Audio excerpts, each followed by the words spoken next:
What's good, what's poppin', guys? It is Kene here. I am back with a video about my study abroad experience, and for those of you guys that know me and know where I'm at in life, I am no longer in college. However, I get a ton of questions and messages monthly about my experience studying abroad in Egypt, so I figured I might as well just make one video to answer all of those questions because yeah, it's just been honestly a lot, and I feel like this would be very helpful for a lot of people that are considering studying abroad and are wanting to understand a little bit more about my experience, since I really mainly just made like kind of travel days in the life but didn't really talk about like how I felt about my experience in Egypt. So figured let's just do a one and done and get to some of you guys' questions. So yeah, be sure to like, comment, and subscribe if you are still interested in some travel, lifestyle, beauty related content. And without further ado, let's get into this video. I'm gonna go ahead and pull up my notes.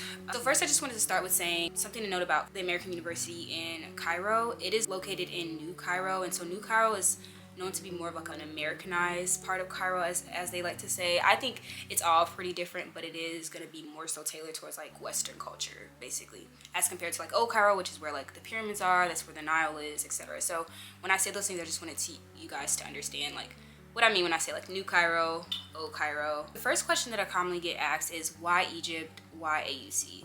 So a little bit of background, I studied abroad in 2022. And so some things that I knew I wanted in my study abroad experience was, one, I wanted to study abroad in either Africa or Latin America. I was really going for a place that was like a little bit less travel, so I knew I didn't want to do Europe. Then I was looking for somewhere that had a cheaper cost of living than the United States, because for me that was imperative of like making sure all of my scholarships and everything transferred over well. And I even got like some money back from my school by doing a country that had a cheaper cost of living. And another major reason that I chose the American University of Cairo is because I needed a program where they spoke English, and so that limited some of my options. I really liked that because I was going to an American university, I knew, okay, like they will be speaking English and I won't have to worry too much about a language barrier when it came to getting my education.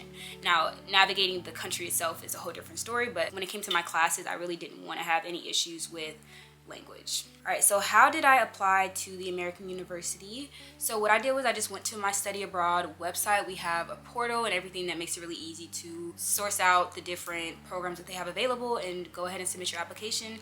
So that's essentially what I did. Because I go to a public university in the United States, I had to apply as like a direct admit into the university. So I essentially submitted the study abroad application, but I believe I also had to submit an application to AUC directly, but I noted on my application that I was only coming to study for a semester, just because I think the way that the financial aid and packaging worked, which gets more to the details of my school, which aren't really relevant for this video, but a lot of people asked me like what was the process like to apply, and it was really easy. It didn't seem like it was very competitive to get in. I get that question a lot as well. Like, I just applied, I got it. I don't know if it had anything to do with the fact that I was coming to study abroad, but like if you are trying to study abroad, like more than likely, like I don't think you'll get rejected. So yeah. All right, the next question is, did I like AUC? And the answer is, for the most part, yes. AUC definitely presented some challenges, I won't lie. Honestly, when I look back on my study abroad experience, I more so think about everything outside of school, to be honest. All the travel, the trips, the activities, the people, as opposed to the school itself. And so I can get into the pros and cons of why I like/disliked the American University of Cairo. But to be clear, I probably would do it again, to be honest, but there are some things to keep in mind. So starting with the pros, the campus was beautiful. Even if I was having the worst day, like I could literally just walk outside and I'd feel a little bit better just looking at how beautiful the campus is. It looks like a resort, like I kid you not. It is so stunning. So that was definitely a pro for me. I also really liked the people at AUC, and I liked that I didn't feel alone as a study abroad student. Their study abroad program is really large, which is also something that I noticed when I was applying. I think I studied abroad with maybe like 50 to 100 other international students from like all different countries across the world. And so that was nice knowing that like a lot of people were in the same boat as me. And so those are a lot of the people that I spent the majority of my time with, was the people that I studied abroad with. There was one other person from my school who also studied abroad in Egypt. So that made it a really nice experience, to be honest. And I feel like because we were such a big study abroad group, they did a lot of activities and things catered towards us. And like even when we arrived there, they made sure that everything was super seamless, from like making sure we picked up at the airport when we first arrived to Egypt, to like making sure our classes were sorted out, which they weren't the best at, but the effort was there. I also really enjoyed that because it was an American university, it welcomed a lot of students and faculty from all over the world as well. So a lot of professors that worked at the university, some of them were not Egyptian, some of them weren't Arabic, so that was really nice, just like a lot of diversity there. And even some of the students that actually went to the school might be from like surrounding countries or even countries around the world as well that were like actually enrolled into the school for 4 years. So I thought that was really nice as well, that like, yeah, AUC was just diverse in that sense. I enjoyed the food on campus a lot. The main cafeteria, I believe it's called Relish, they always had a lot of different options and had a traditional Egyptian restaurant. I'm blanking on the name right now. But I did enjoy the food on campus and always felt like I could find something to eat. So, all right, so now for some of the cons of the American university. So the first one is that there was a bit of a language barrier still, even though it was an American university, because culturally everyone speaks Arabic. Arabic is the primary language, I believe, in Egypt. And outside of classes, everybody wanted to speak Arabic. So that could present some challenges maybe when it comes to making friends if you don't speak Arabic. People are talking within their friend groups in Arabic and you don't know exactly what they're talking about. So those things can present some challenges. Like I said, though, there are still like international faculty and students plus the international students. So like you can find your people, but when it comes to befriending more folks that are like local or like Egyptian proper, like the language barrier can be a thing. Another thing too is there were some Egyptian professors who would still speak Arabic in their classes even though they weren't supposed to. So I know a couple international students who like enrolled into those classes and the professor was speaking Arabic, and you know, they asked them could they not, and like they basically didn't listen, so they had to like change classes. So that's something to keep in mind as well, is like Arabic is the primary language there. And so yeah, that was one con.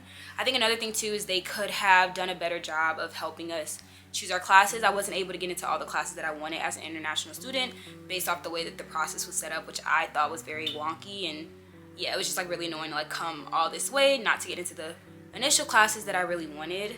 So that was another thing I would change / I did not like. I'd say this is a pro and a con, but the school is very, very secure, but almost to a fault. Like when my family came to visit me, it took so much for me to get them approved to even come and like see my dorm or see the university and things of that sort. So that was one thing. I don't know if it was like at the time due to like the pandemic, just safety in Egypt. Like I don't really know what it was, but I think it's like a pro and a con. Like I felt really safe, but then it was like when I needed maybe to bring someone into campus or something like that, it was a really hard process to do so. All right, so the next thing I wanted to go into is my classes, and in total I took 4 3-credit-hour courses. I wanted to have a lighter load because I knew I wanted to be able to travel and do stuff on the weekends and not be bogged down with homework.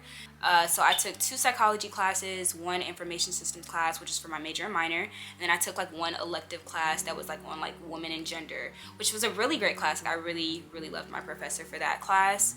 I had a little bit of trouble in my information systems class, but overall they were all pretty smooth.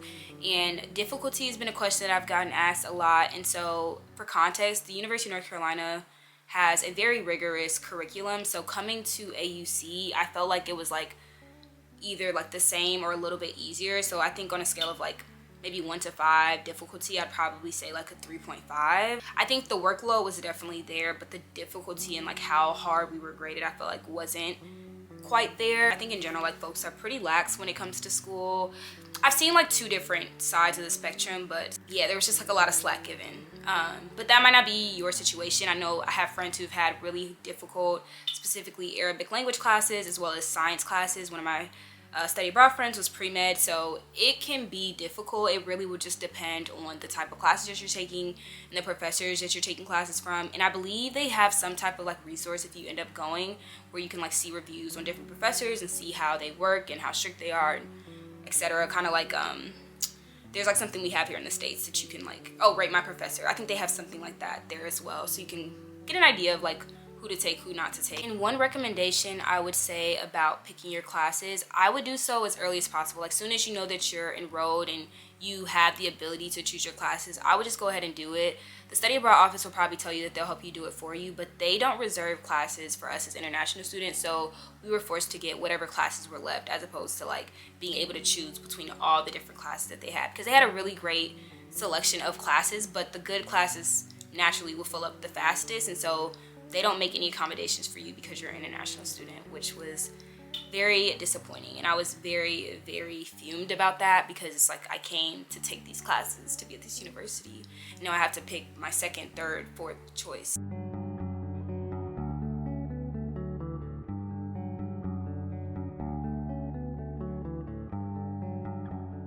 Alright, so the next question is, was it hard being an American in Egypt and living here? And so I would say yes and no. Yes, mainly because of the language barrier. I think also it's a more unique experience as a black woman as well.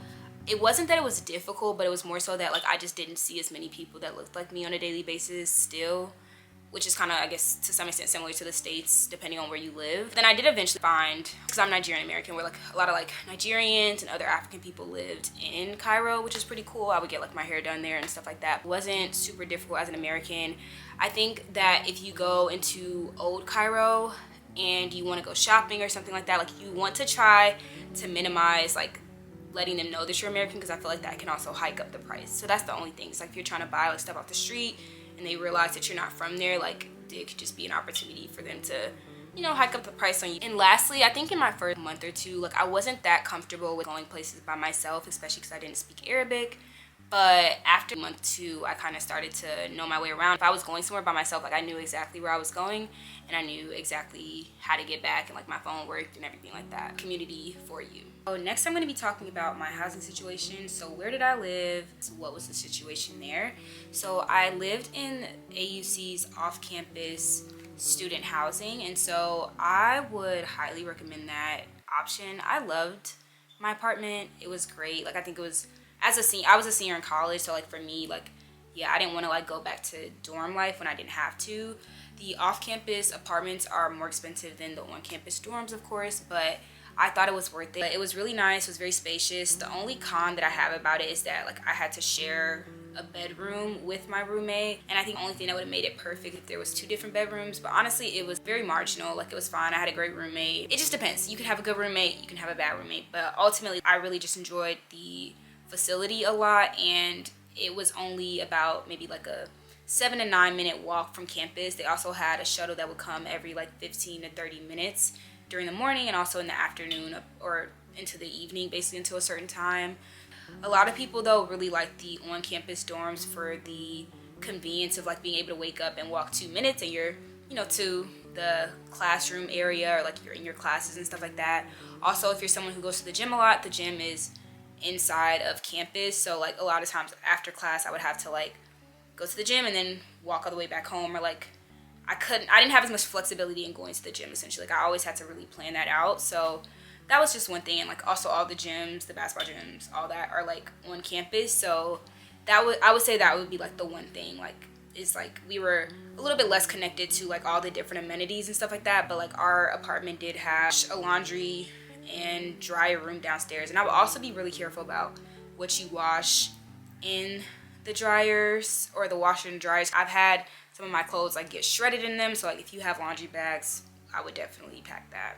I know there are 3 different housing options. You can do the off-campus AUC housing, you can do the on-campus dorms, and you can also rent locally. There were a lot of different group chats and stuff that I was added into or that you can join to figure out renting and roommates and all of that. But knowing that I didn't speak Arabic and I had never been to Egypt, I did not want to deal with like a landlord and all that. Like I was more comfortable with just living in the buildings that were owned by AUC. Some people who lived off campus, a lot of them had like a even longer commute, maybe like 20-minute, 30-minute Ubers. I just did not see that as being feasible for me. So the next question is, how did I walk around and how did I get around? So the primary modes of transportation was Uber for me. Honestly, even with how close I live to campus, I can be notoriously late, so I was constantly taking Uber. Sometimes I couldn't get the shuttle even depending on the timing, so Ubers are really easy, very simple. I would highly recommend getting a card that has no foreign fees, because I definitely racked up a lot in fees because of that. Ubers are really cheap, maybe like $3-ish US, 3 to maybe like $7 US for a standard ride. And I think the one to school is maybe like $2. And then I also would walk on occasion. Maybe I would get to an area and then walk around that area. So like I would walk to school sometimes if I felt like just wanting to walk for whatever reason, or if I had time, or whatever the case might be, because like I said, it's a quick walk, but you just have to cross one major street when it comes to walking from the off-campus dorms to the campus, they're gonna teach you how to best walk around and things to know about getting around in Egypt. But yeah, mainly Uber, walking, super easy. They recommend that you don't use taxis if you're an international student, because you know, if you don't speak Arabic, you just never know what could happen. All right, so now for safety, a couple things that I would keep in mind is that I wouldn't walk around like alone too late at night. Like I never really had a reason to do that unless I was like maybe out at some big event or something like that. And honestly, I don't even think those were that late, to be honest. I would only do this within the AUC campus because it's literally surrounded by like a huge wall, and there's like multiple security guards. You have to go through like a security checkpoint to get into the university every single time. You have to show ID. So I never felt unsafe on campus. I have Uber by myself once I really started getting comfortable with Cairo and understanding the area and everything, and that was pretty easy, but I only would do that if I know exactly where I was going to and exactly where I was going back to. So for instance, I would do that for like these dance classes that I like to go to. And then yeah, maybe the only time that I felt unsafe in Cairo was maybe just like crossing the street. Like they drive without any rules and regulations, to say it modestly. So like that was maybe the couple times where I felt like unsafe, but ultimately like it was fine. And then with them driving kind of crazy, getting into Uber sometimes, like sometimes Uber drivers can drive a little bit crazy too. So those are maybe the only times that I really felt unsafe. But ultimately, like I felt extremely safe in Egypt. It's not to say to let your guard down. I definitely would not do that. And there have been people who have had maybe experiences or things that have happened to them, but I have felt safe. Thank God, like nothing happened to me, but I was always still on alert to some extent. Especially when traveling outside of Cairo as well. You just want to be very mindful, but traveling with a travel group at least helps alleviate that. In general, you know, you just want to be on your guard. I also want to talk a little bit about being Christian in Egypt. So if you didn't know, Egypt is, most people there practice Islam. And that was something I was a little bit concerned about going into it.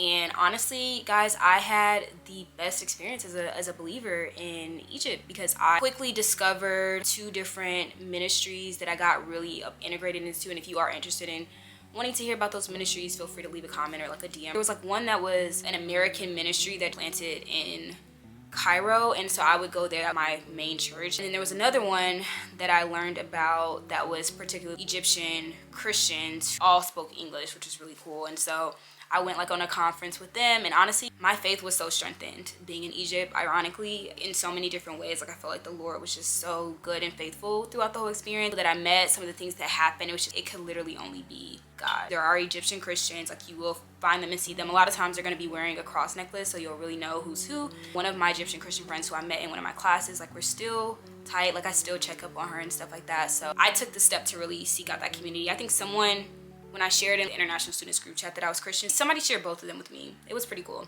I don't know. But yeah, that's just the whole thing of like putting yourself out there, and people will tell you about places to find community for you. The next question was it easy for me to make friends? And so I wouldn't necessarily say it was easy, but it also wasn't difficult for me.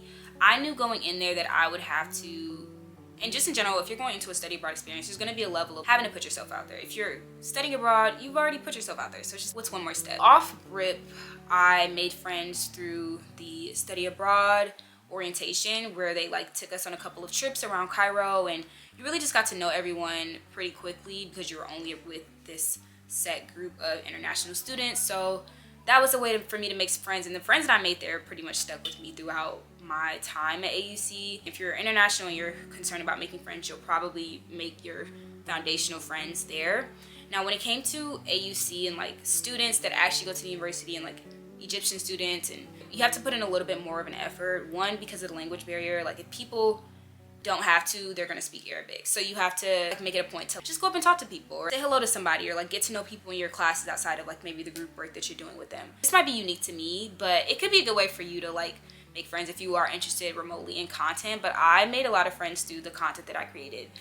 If you're watching this video, you might have seen some of my Egypt content and how well it did while I was there. And so walking up to people and doing like public interviews or like doing the fit check one, I think that was like the very first one that I did on like the first day of school. And so from that I made like a couple of different friends that kind of stuck with me throughout as well. So yeah, I feel like when in doubt, if you ask somebody to be in their video, a lot of times people will say yes because people like to be on camera. And I also made friends in my ministry communities as well. All right, so the next thing I want to talk about is what to wear. This is a common question that I get there as well with the heavy Islam influence.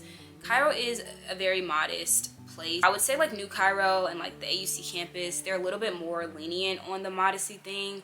I've seen people wear shorts, although it's really not that common. I remember I felt really out of place when I wore shorts, to be honest. But people do wear like midriffs. People have their shoulders out. Like those are still a thing. And the midriffs are still, to some extent, like I wouldn't, you know, go too crazy with midriffs and crop tops and stuff like that. But I will say like New Cairo and AUC is a different vibe than like if you're going into Old Cairo or anywhere else in Egypt. So you definitely want to make sure that you keep that in mind. I think I really underestimated how normal people dress there. And so I didn't bring a lot of my favorite clothes and stuff like that. But then when my family came, I had them bring those things because I also did a lot of shopping once I got there. So you definitely don't need to bring everything because there's a lot of markets and shops and stuff that you can get really nice and unique pieces that you wouldn't be able to get maybe in whatever country that you're coming from. So the last part of this video, I'm going to talk a little bit more about like what I did for fun and what are some cool things that maybe you can do if you decide to study abroad in Egypt or visit Egypt for whatever reason. So I love to dance. I'm a dancer. So I took classes at a studio, I believe it's called Soul Motion, and that was an amazing experience for me because I really missed like my dance team and stuff like that. But they have all different types of classes from mainly salsa and I believe Afro beats, but they have a couple of other ones there as well that you can check out. I also would often do a lot of day trips into Cairo. There was a lot of different things that you can do in the city. We did like painting on the Nile. I think we even did like a riverboat on the Nile.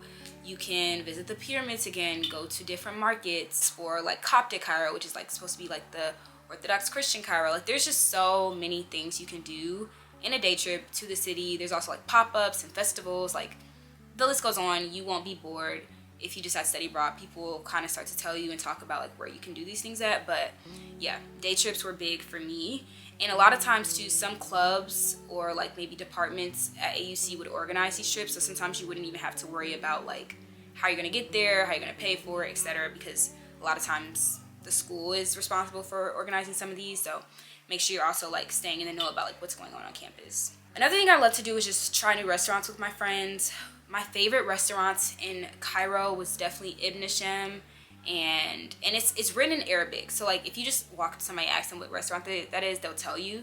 And then there's also Pink Blanket Mama, which is like a fusion restaurant. It's so cool, super pretty, super aesthetically pleasing, and the food is like amazing. And you could just be there all day like reading books, and it's kind of like a cafe vibe. So would recommend those two. The next thing I did a lot of was shopping. As I mentioned, I really like clothes and dressing up and looking nice. So I got a lot of the best things in my closet from the markets there. They would have a lot of bazaars. And if you like go on Instagram or like TikTok or something like that, you'll be able to figure out the major ones that happen. But there's a lot of like really great brands or great like just clothes that you can buy. Like people there are very stylish. So you can imagine what the bazaars and the markets and stuff look like there. And then another thing I really enjoyed doing was traveling outside of Cairo.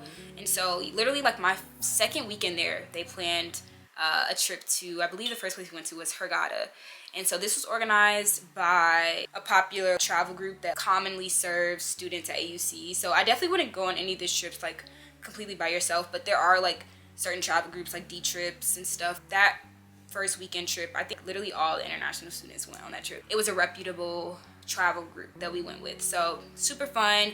Definitely take advantage of a lot of those. They will be blasting them in the international students group chat, so you definitely don't have to worry about how do I hear about this, how do I find out about it. They're gonna be marketing that to you guys because we were the target group for those type of excursions. Yeah, and then I also made it a point to like travel to a nearby country, you know, just taking advantage of the fact that I was like so close to certain countries. So I was really split between Morocco and Greece, but ultimately decided to go to Greece and met up with one of my other friends who was studying abroad in like Hungary. It was really cool, crazy, but fun. And one of my other friends, I think he went to like Germany or Sweden or something like that. So yeah, definitely take advantage of where you are geographically. Check out other countries as well. I will say a lot to do in Egypt. I didn't even do everything. Like I only went to Hurghada, Dahab, Alexandria. Alexandria was my favorite, oh my gosh, and Dahab was so good. I went to Sharm el Sheikh. I went to those 4 places, but like I really wish I had made time to go to like Luxor and Aswan. So yeah, I think I did milk most of the experience, but Luxor and Aswan I've heard like amazing things about, and we planned to go, but we were like too stressed for finals and just didn't make it. So I would recommend, unless you're Egyptian, live or like your family's from like a surrounding country, or you just like have plans to come back to Egypt, you know, like you don't know when next you're gonna be back there. So take advantage of all of the different experiences and opportunities that you can. I want to say I hit pretty much every point that I was hoping to. I hope that you all enjoyed this video. I hope that it was informative for you. Again, if you do have any questions, feel free to leave them down below. Be sure to like, comment, and subscribe. And I hope to see you in the next video. I still have like a couple like Egypt vlogs in about. So stick around, stay tuned, and I hope to see y'all in the next one.